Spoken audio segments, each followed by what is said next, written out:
तिकडे शिवसेना ठाकरे गटानं मराठवाड्यात 4 जागा लढवून 3 मतदारसंघात विजय मिळवला। फक्त एका मतदारसंघात त्यांचा पराभव झाला। छत्रपती संभाजीनगरमध्ये चंद्रकांत खैरे यांचा झालेला पराभव शिवसैनिकांच्या मनाला चटका लावणारा ठरलाय।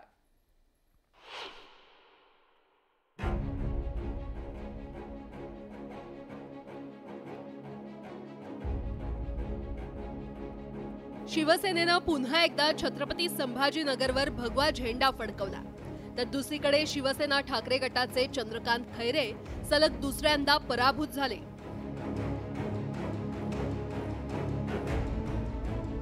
चार वेळा खासदार राहिलेले चंद्रकांत खैरे 2019 आणि 2024 मध्ये पराभूत झाले, तर त्यांच्याच पक्षाचे 3 उमेदवार विजयी झाले।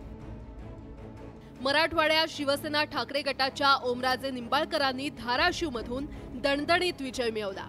परभणीतून संजय जाधव देखील त्यांची खासदारकी राखण्यात यशस्वी झाले। हिंगोलीत नागेश पाटील आष्टीकरांनी विजय मिळवला।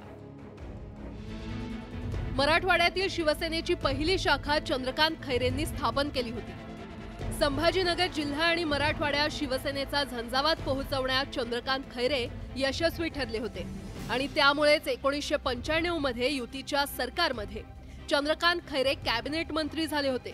त्यानंतर लोकसभेच्या 1999, 2004, 2009 आणि 2014 मधील निवडणुकीत त्यांनी विजय मिळवला होता।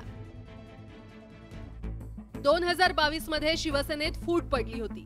संभाजीनगर जिल्ह्यातील शिवसेनेच्या 6 पैकी 5 आमदारांनी एकनाथ शिंदेंची साथ दिली होती। अशा बिकट स्थितीत चंद्रकांत खैरेंनी संभाजीनगर जिल्ह्यात पक्षाचं निशाण कायम ठेवण्यासाठी परिश्रम घेतले होते।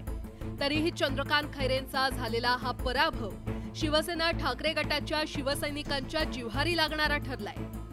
Bureau report, news 18 Lokmat.